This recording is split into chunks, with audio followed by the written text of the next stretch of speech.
नमस्कार दोस्तों, market at 11 में आप सभी लोगों का स्वागत है। मेरा नाम है सुधीर और बात करते हैं आज के ट्रेडिंग सेशन की। और अभी जो मार्केट की सिचुएशन दिख रही है उसमें सबसे पहले हम ग्लोबल मार्केट देख लेते हैं ताकि हमें थोड़ा सा इंडिकेशन मिल जाए कि मार्केट किस तरीके का बिहेवियर रखता है।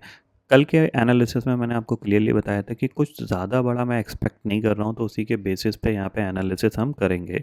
अभी आप देख रहे हो कि यहाँ पे डाउ फ्यूचर और नैस्डैक फ्यूचर 100 पॉइंट ऊपर दिख रहे हैं। इसका मतलब क्या है, मार्केट में ग्लोबली पॉजिटिविटी है और हमारे मार्केट में भी थोड़ी बहुत पॉजिटिविटी रहेगी। ठीक है, उसको अंडरस्टैंड करते हैं। सबसे पहले हम देखते हैं कि करेंटली आज निफ्टी की एक्सपायरी है और डाटा कैसा बन रहा है।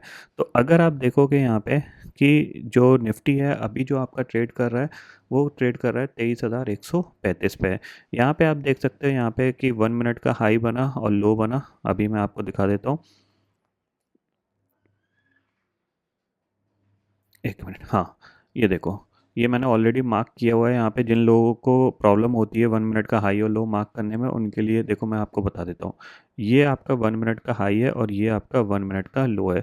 क्योंकि हम फर्स्ट कॉम्बिनेशन देखते हैं और first combination green red red यहाँ पे कंप्लीट हो जाता है। ठीक है, ये कंप्लीट हो गया।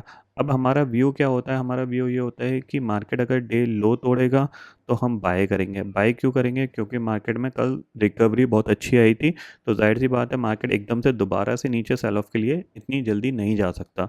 तो यहाँ पे आप देख रहे हो ये डे लो टूटा, यहाँ पे बाय था और ये डे हाई का टारगेट ऑलरेडी यहाँ पे एक बार अचीव हो चुका है। ठीक है, अब दूसरी चीज़ है यहाँ पे, अगर सेम चीज़ आप बैंक निफ्टी में देखोगे तो बैंक निफ्टी में भी आप देख सकते हैं यहाँ पे कि ये हमारा 1 मिनट का हाई था और ये लो था।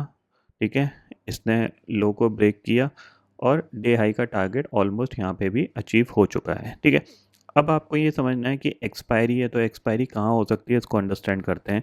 तो सबसे पहली चीज़ है यहाँ पे, अगर आप ऑप्शन चेन डाटा देखोगे तो ऑप्शन चेन डाटा में हमें जो दिख रहा है वो क्लियरली दिख रहा है कि 23,100 की जो कॉल है वहाँ पे करीब 1 करोड़ का ओपन इंटरेस्ट है और जो पुट है वहाँ पे भी ऑलमोस्ट 1 करोड़ का ओपन इंटरेस्ट ऐड हो गया है। ठीक है, इसका मतलब क्या है? इसका मतलब ये है कि चांसेस वेरी हाई कि ये 23,100 के आसपास कहीं एक्सपायरी दिखा सकता है। बट प्रीमियम कैसे चल रहा है उसको हमें अंडरस्टैंड करना है। ठीक है, ये पॉइंट समझना, प्रीमियम कैसे है। देखो, 23,100 की कॉल 92 रुपीज़ की चल रही है और पुट कितने की चल रही है? 51 रुपीज़ की। यानी इन दोनों का जो डिफरेंस है वो सिर्फ डबल का डिफरेंस है। इसका मतलब क्या है? इसका मतलब ये है कि मार्केट ज़्यादातर टाइम 23,100 के ऊपर कामकाज करेगा जब तक ये पुट डिके नहीं हो जाती एक्सट्रीमली, यानी 10-12 रुपये नहीं पहुंच जाती, तब तक ये इसके ऊपर कामकाज करेगा। फिर सेकेंड हाफ में हो सकता है इसके आसपास जाके ये दोबारा से ट्रेड करने लग जाए, जिससे कि कॉल डिके हो जाएगा, इसमें टाइम डिके लग जाएगा। ठीक है, अब ऊपर कितना जा सकता है इसको अंडरस्टैंड करते हैं। ठीक है, ऊपर अंडरस्टैंडिंग के तौर पे देखा जाए तो यहाँ पे मार्केट देखो, ये किसका रेजिस्टेंस पॉइंट है? 23,145। जो कॉल है उसका प्राइस ऑलरेडी 90 रुपीज़ चल रहा है। इसका मतलब क्या है कि इसको अगर किसी ने कॉल सेल कर रखी है तो उसको प्रॉब्लम कहाँ तक होने वाली है? उसको प्रॉब्लम होने वाली है 23,170-80 के जोन में। यानी अगर निफ्टी को ऊपर जाना है तो इस लेवल तक जा सकता है, 23,150 से लेके 170 के बीच में। ठीक है, वहाँ से ये दोबारा से करेक्शन दिखा सकता है। ये पॉइंट आपको ध्यान में रखना है। ठीक है, ओवरऑल ट्रेंड वाइज अगर यहाँ पे अंडरस्टैंड किया जाए तो आज के दिन के हिसाब से जो ट्रेंड है वो इसका पॉजिटिव होगा, क्योंकि मार्केट लो पे गया, लो के बाद ऑलमोस्ट हाई पे हाई बना रहा है। तो ये पॉजिटिव साइड का ट्रेंड यहाँ पे इंडिकेट कर रहा है। बट मैं हमेशा जो ट्रेडिंग करता हूँ वो सिर्फ डे हाई डे लो के हिसाब से ट्रेड करता हूँ। तो मेरा जो यहाँ पे आज का जो दिन का कंसेप्ट था डे लो से डे हाई का, वो अचीव हो चुका है। इवन बैंक निफ्टी ने भी अचीव कर दिया है और निफ्टी ने भी अचीव कर दिया है। तो थोड़ा सा आपको यहाँ पे ध्यान रखना है। ठीक है, एक ट्रेड जो मैं प्लान कर सकता हूँ वो यही प्लान करूँगा कि ये जो 23,100 की जो पुट है, सिंपल सी चीज़ है, रिस्क आप अपना ले लीजिएगा।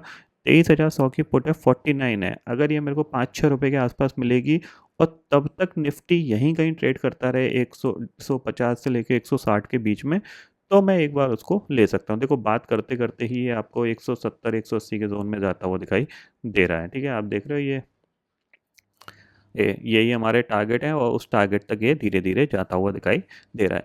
क्यों? क्योंकि यहाँ पे क्या है, इस जब ये ऊपर जाएगा तभी यहाँ पे जो पुट के प्रीमियम है वो डिके होंगे। तो फर्स्ट हाफ में क्या है, ये ऊपर जा रहा है। ठीक है, और यहाँ कहीं ये रेजिस्टेंस लेके दोबारा से ये नीचे आ जाएगा। तो ऑलमोस्ट कह सकते हैं इससे कॉल और पुट दोनों लगभग लगभग ज़ीरो हो जाएंगी। तो मेन मकसद यहाँ पे यही है कि मार्केट को कोशिश ये करनी है कि ऊपर पहले यहाँ पे ऊपर जाएगा, फिर सेकंड हाफ में नीचे की तरफ आ जाएगा, तो कॉल और पुट दोनों ज़ीरो हो जाएंगे। देखो 170 का टारगेट था, आपके यहाँ पे वीडियो बनाते बनाते ये अचीव हो गया। अगर ये थोड़ा नीचे जाके ऊपर आता तो बहुत अच्छी बात थी और कॉल में उस टाइम ट्रेड किया जा सकता था। अब देखो करंट सिचुएशन में अगर आप देखोगे तो कॉल और पुट का यहाँ पे डिफरेंस जो हमारा 90-50 का था, अब देखो कितना रह गया है। कॉल सिर्फ कितने रुपए बढ़ी है, 15 रुपये, लेकिन पुट ऑलमोस्ट कह सकते हैं जो 55 के आसपास थी, 15 रुपये घट चुकी है। ठीक है, तो ये चीज़ ध्यान है। ऑलमोस्ट 37 के आसपास चल रही है ये, अभी इसमें 40 दिख रहा है बट 37 के आसपास पहुंच चुकी है। और जो कॉल है वो करीब 114 रुपये के आसपास पहुंच चुकी है, आप देख सकते हैं यहाँ पे। तो थोड़ा सा आपको ये ध्यान रखना है। ठीक है, 23,200 के ऊपर सस्टेन करने लगेगा तो ही हम इसको ब्रेकआउट वगैरह समझ सकते हैं। बट अभी जो सिचुएशन है वो यही है कि मार्केट है तो पॉजिटिव, लेकिन यहाँ पे जो पुट साइड का जो डिके है उसको लगाने के लिए ये ऊपर जा रहा है। थोड़ी देर बाद हो सकता है ये दोबारा से इसी जोन में आके कहीं कामकाज करने लग सकता है। ये चीज़ ध्यान में रखिएगा। ठीक है, देखो बैंक निफ्टी ने भी यहाँ पे अपना डे हाई अचीव कर लिया। बैंक निफ्टी के लिए नेक्स्ट टारगेट हमें आइडेंटिफाई करें, तो बैंक निफ्टी के लिए जो नेक्स्ट टारगेट है वो यही है 49,750। ये जो जोन है ये इसका रेजिस्टेंस जोन है 49,800 से लेके 49,750। ठीक है, तो सिंपल सी चीज़ है, यहाँ पे एक ट्रेड जो प्लान करी जा सकती है रिस्क के तौर पे वो यही है कि 23,100 की पुट 35 रुपये चल रही है। अगर ये गलती से आपको 7-8 रुपये मिले और तब तक ये निफ्टी इसी जोन में ट्रेड करता रहे, मतलब 23,150 के आसपास ही ट्रेड करता रहे, तो आप उसको एक बार ले सकते हो। ये ध्यान में रखिएगा बस। और स्टॉप लॉस ज़रूर लगा लिएगा 2-3 रुपये का। ये ट्रेड कोई मतलब ऐसी रिकमेंडेशन वाली ट्रेड नहीं है, बट मैं आइडिया आपको बता रहा हूँ कि मार्केट डिके कैसे लगाता है।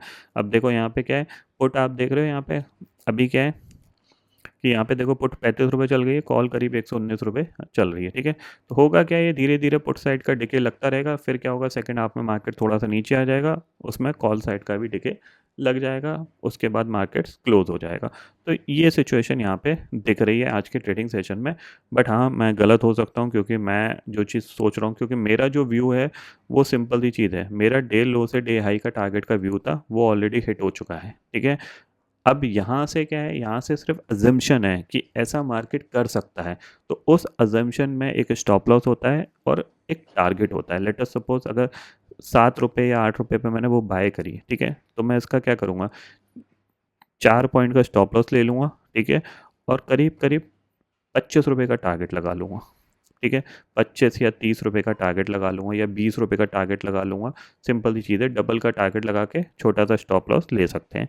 तो ये चीज़ क्लियरली आप समझ लीजिए। हाँ, 23,200 के ऊपर निकल गया तो फिर थोड़ा सा अलग माहौल होगा, बट जब तक ये 23,180 23,170 के जोन में है, तब तक ये मेरे को लगता है कि दोबारा से ये थोड़ा सा नीचे आके क्लोज देगा, तो 23,100 के आसपास एक्सपायरी हो सकती है। ठीक है, ये ध्यान में ज़रूर रखिएगा। अब ऑप्शन चेन डाटा को अगर आप क्लियरली देखोगे तो यहाँ पे क्या हो रहा है, 23,100 की जो कॉल है वहाँ पे करीब 91 लाख का ओपन इंटरेस्ट रह गया है। पुट पे करीब 1,10,00,000 का ओपन इंटरेस्ट यहाँ पे हो गया है। तो इसका मतलब क्या है, इसका मतलब ये है कि मार्केट जो ट्रेंड बना रहा है वो पॉजिटिव ट्रेंड बना रहा है। मतलब क्या होगा, डिप आएगी तो ये बाइंग में धीरे धीरे ऊपर फिर चला जाएगा। तो कोई भी शार्पली डिप आएगी तो बाइंग में कन्वर्ट हो जाएगी, वो बिल्कुल नीचे तक नहीं जाएगी। ये चीज़ ध्यान में रखिएगा। अब देखो ये ऊपर गया, दोबारा से 150 के जोन में आ गया। इस जोन में जब आया तो आपको ऑप्शन के प्रीमियम आपको दिखेंगे कि जो कॉल थी वो करीब करीब आपकी 113 रुपये के आसपास आ गई है, और जो पुट है वो करीब 40 रुपये दोबारा बढ़ गई। तो ऐसे ये डिके लगता रहेगा, फिर धीरे धीरे बाइंग आएगी ऊपर की तरफ, फिर डिके लग जाएगा। ठीक है, तो आई होप दोस्तों ये आज का मार्केट एट 11 वीडियो आपको थोड़ा सा अंडरस्टैंड हुआ होगा कि किस तरीके का ऑप्शन प्रीमियम यहाँ पे बिहेव करता है। तो मेन मकसद यहाँ पे अभी जो मार्केट का है वो यही है कि जितनी जल्दी पुट को ज़ीरो किया जा सके, मतलब ज़ीरो की तरफ बढ़ाया जा सके, उतना बेस्ट है। ठीक है, इतना आपको यहाँ पे समझ में आ गया होगा। ठीक है, तो वीडियो को लाइक कर दीजिएगा, शेयर कर दीजिएगा, ताकि देखो ऑलमोस्ट 189-90 पहुँच गया यहाँ पे। क्यों, क्योंकि पुट के प्रीमियम थोड़े से ज़्यादा हैं, तो उनको डिके लगाने के लिए इसको ऊपर जाना पड़ेगा। उसके बाद सेकंड हाफ में ये नीचे की तरफ करेक्शन दिखा सकता है। ठीक है।